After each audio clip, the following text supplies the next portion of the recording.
I've never been through anything like this in my entire life. This was one of the scariest things I've ever seen. 2 women arrested out after curfew downtown over the weekend. Why IMPD has now launched an internal investigation into how officers handled this arrest. Mayor Hogsett says he's listening to the anguished cries of the black community and announces major updates in IMPD's use of force policy. They just came through. They just relieved a whole lot of stress. Providing basic needs and a sense of hope. How your donations in the Indianapolis Urban League are supporting some of the hardest hit communities during the pandemic. This is RTV6 News at 5, working for you. And now at 5 for the 8th night in a row, protesters are gathering to demonstrate for an end to racial injustice. Tonight, they're at IMPD's Northwest District, but their time is limited. A curfew takes effect in just hours. Indianapolis Mayor Joe Hogsett today reinstated the curfew order for Marion County for the safety of residents, protesters, and businesses. It will be in place tonight and tomorrow night from 8 p.m. to 6 a.m. Violent protests last weekend have been followed by several days of peaceful protests, and the mayor would like to keep it that way. The mayor also announced major updates today regarding IMPD's use of force policy, something very much in the spotlight after a week of protests. We do have team coverage for you tonight, starting with Cameron Riddle, live on the Northwest side at tonight's demonstration. Cameron. Hey, Mark, Amanda, good evening. We are live here at Northwest District headquarters, just north of 38th Street.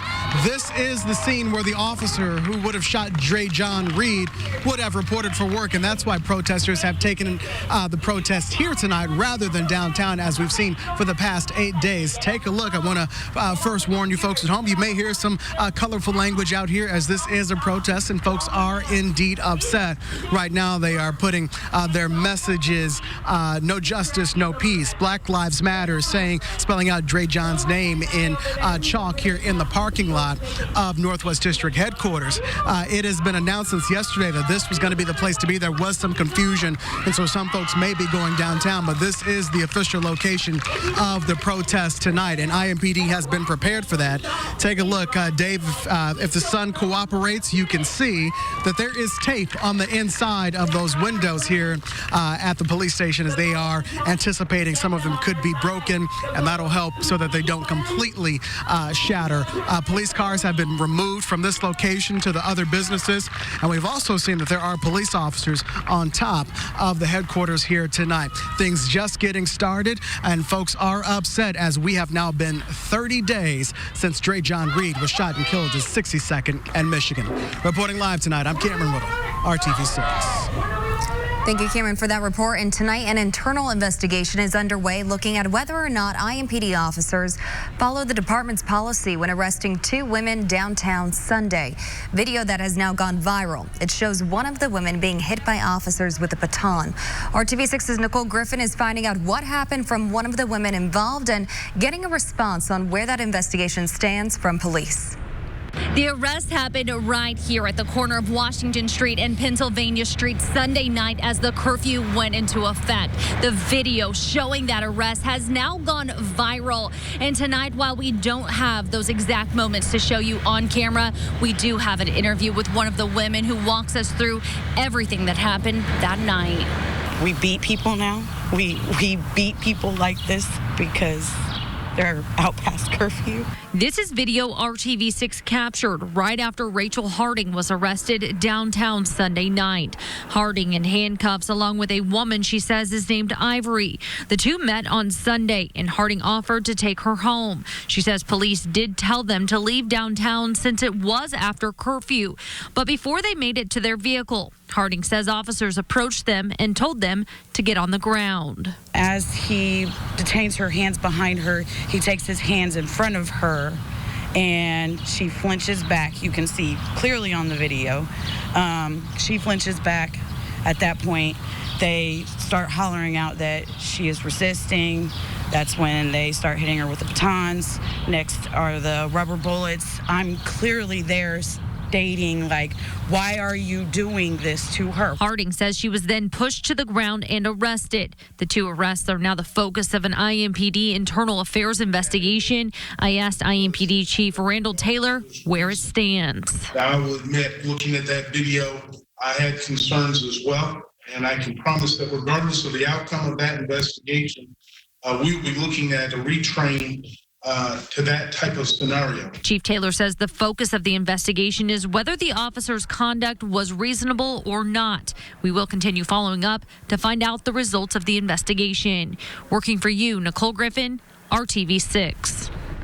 And it is something Mayor Joe Hogsett says he has been working on for 4 years and was accelerated amid the recent unrest.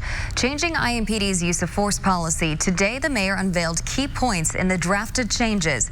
Those include new standards for identifying and warning before using deadly force, no shooting from officers into or from moving vehicles. Chokeholds are banned. Officers will be held to higher standards in intervening and reporting when fellow officers use inappropriate force. And as part of all of this, the mayor is continuing to push for more involvement from civilians. With community engagement, with neighborhoods, with faith leaders, with city county councilors, I have asked our Civilian Police Merit Board to provide recommendations as to what modernizations should be implemented. The proposed new use of force policy is similar to one the state of California has adopted. More fallout from last weekend's violence. Marion County prosecutors have filed formal burglary charges against a dozen people in connection with looting and break-ins at businesses on Saturday and Sunday. The charges stem from burglaries of Finish Line at Washington Square Mall, City Gear on East 10th Street, as well as downtown businesses such as Yoke Eatery, TJ Maxx, and Circle Center Mall. Prosecutors accused the suspects of trying to steal thousands of dollars in clothes, shoes, jewelry, and liquor. Call 6 Investigates discovered nearly all the people charged are from Indianapolis. At least 2 were from out of state. As many people focus their concern about racial injustice at police, experts say these problems often start in school. Call 6 Investigates found all black students in Indiana are more likely to be disciplined and arrested in Indiana schools than students of other races. It's a problem our Kara Kenny has been digging into for months. She explains why this discipline disparity takes on new importance given the recent attention on racism. Indiana ranks 4th highest in the country when it comes to the rate of out-of-school suspensions for black teens in middle and high school. Black students make up 12% of the state's population, yet they make up 26% of arrests on school property.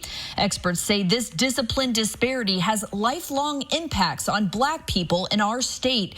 This school-to-prison pipeline study shows Indiana students who get in trouble at school are more likely to get arrested and end up in prison.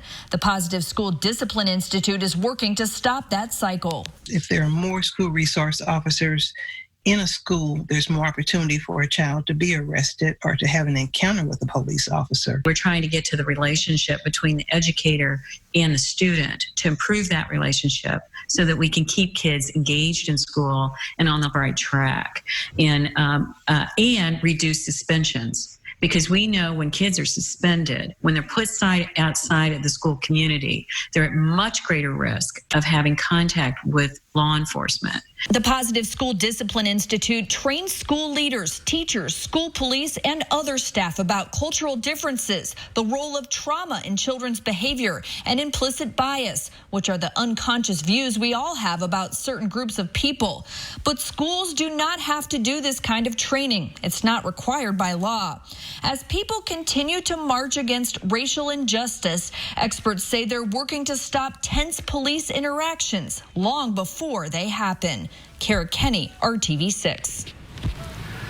Well, Call 6 Investigates checked in with the Indiana Department of Education and learned the school discipline guide shared with schools now includes information about implicit bias.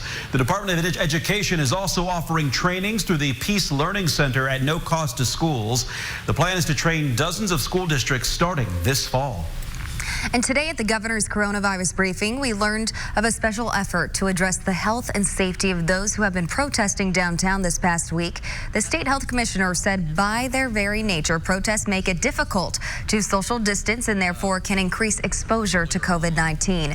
That is why the state and Marion County health departments will be offering free testing tomorrow near the State House. We've seen thousands of people come downtown this week, some wearing masks and some not, which, as we know, will increase the risk for individuals to contact COVID-19. This is the 8th day of protests, and based on what we know about COVID infections, this is the time frame when we would expect to see some increasing level of infection because of that close contact. The free testing will take place tomorrow from 10 a.m. to 5 p.m. in the parking lot at Ohio and Capitol near the State House. The testing may repeat Sunday if the turnout warrants. As for the current coronavirus numbers in the state, 533 more Hoosiers have tested positive for a total of 36,578.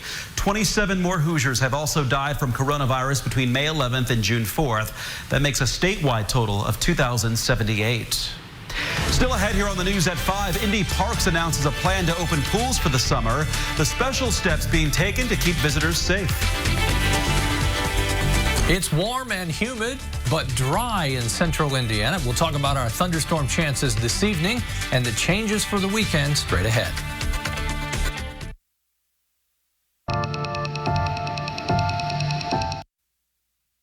The African American community is one of the hardest hit when it comes to COVID-19.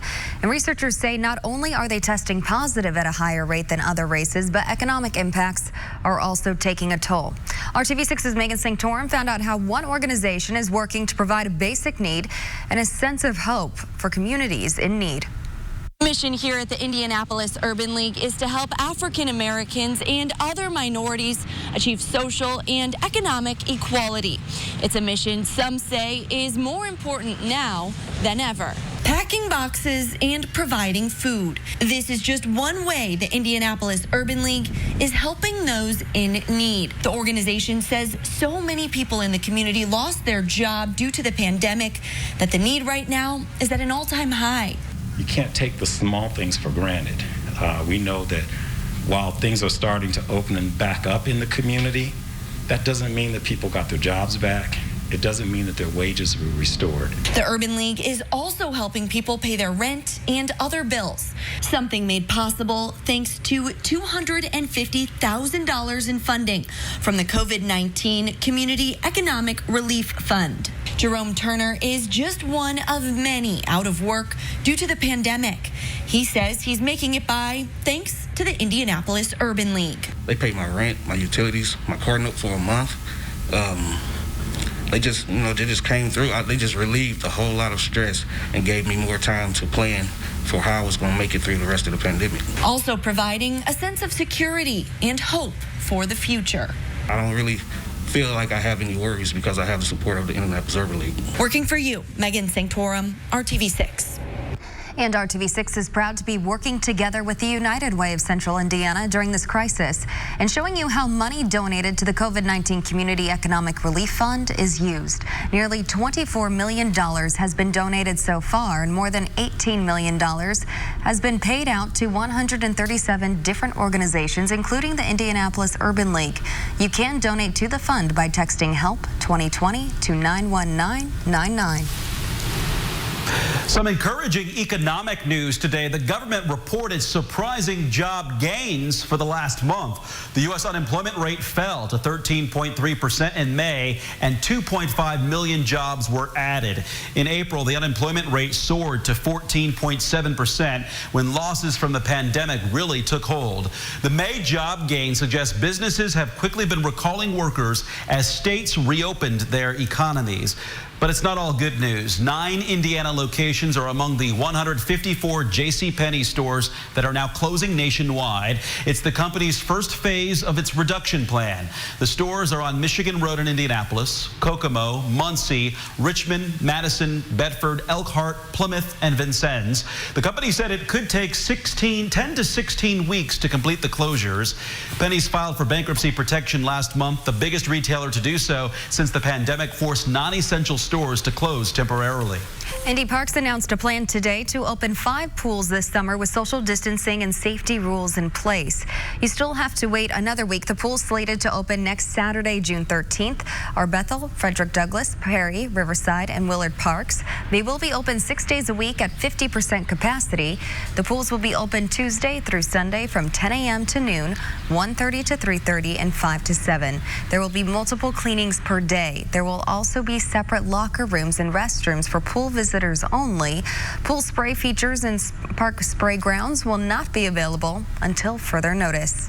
And a pool sounds pretty good right about now. Another steamy one today, Kevin.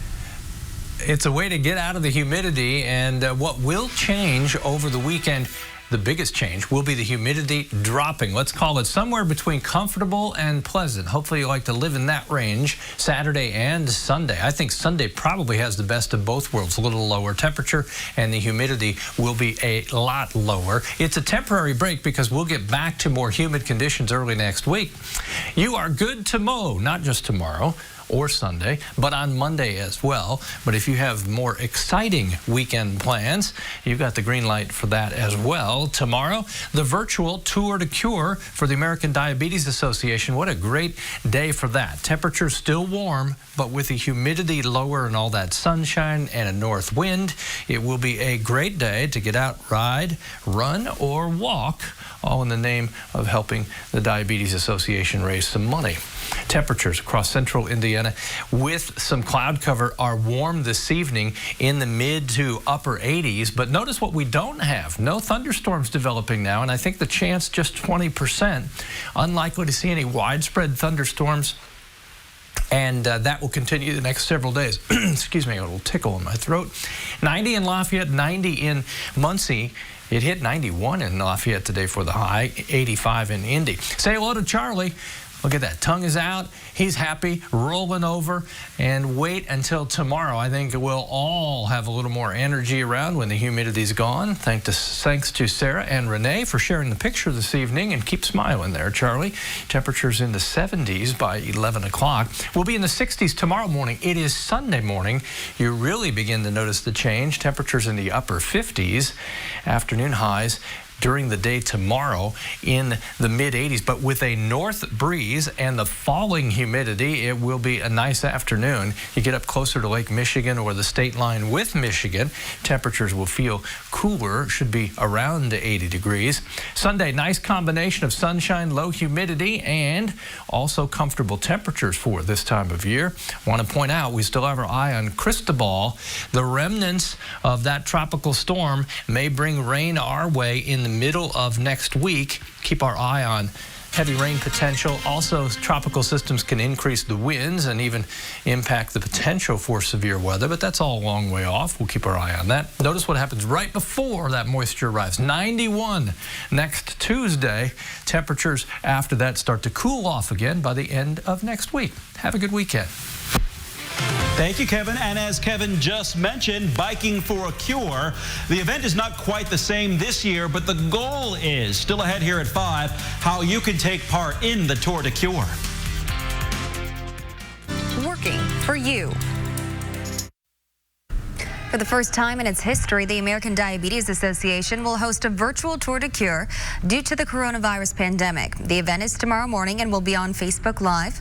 RTV6's Kelsey Anderson joins us with a look how one team is working to be the #1 fundraiser.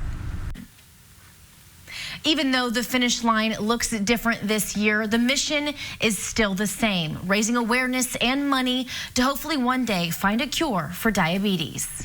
It gives us a chance to maintain our own health and get caught up and have fun for a good cause. Derek Jackson and Steve Johnson are on Team Indy Kappa. Their fraternity has been involved in Tour de Cure for about 5 years. It started out as just wanting to keep their members healthy and participate in a good cause. And then it became something that we enjoyed, and it became more of a social event. Plus, to get out there and exercise and ride our bikes and ride it in a community event that would help the diabetes organizations. Right now, they are the #1 fundraising team, and they plan to keep it that way through Saturday. Jackson says they have friendly competitions within their own team and, of course, monitor how other teams are doing. So it's fun to look and see where they are and if we can stay ahead of them, and then there's a strategy. I can't tell you what it is because I know Team Red. Somebody may see it and go, "Oh, that's what they're doing." The ADA has rewards for fundraising milestones, but both men say the rewards aren't why they participate. The awards are great, but more than anything, it's about helping out the Diabetes Association. Their team plans on participating by biking 23 miles on Saturday. And of course, you can still get involved. It's not too late to sign up or make a donation to the Tour de Cure. And I'm sure Team Indy Kappa would appreciate a donation to their team. For more information on how to get involved, head over to theindychannel.com. I'm Kelsey Anderson, RTV6. Thank you, Kelsey. And RTV6 is the media partner for Tour de Cure. Opening ceremonies featuring our own Kevin Gregory will begin at 7:30 tomorrow morning. You can watch it live on our Facebook page. We'll be back for the news at 6. We'll leave you with this live look from our Weather Now camera, and we will see you at 6.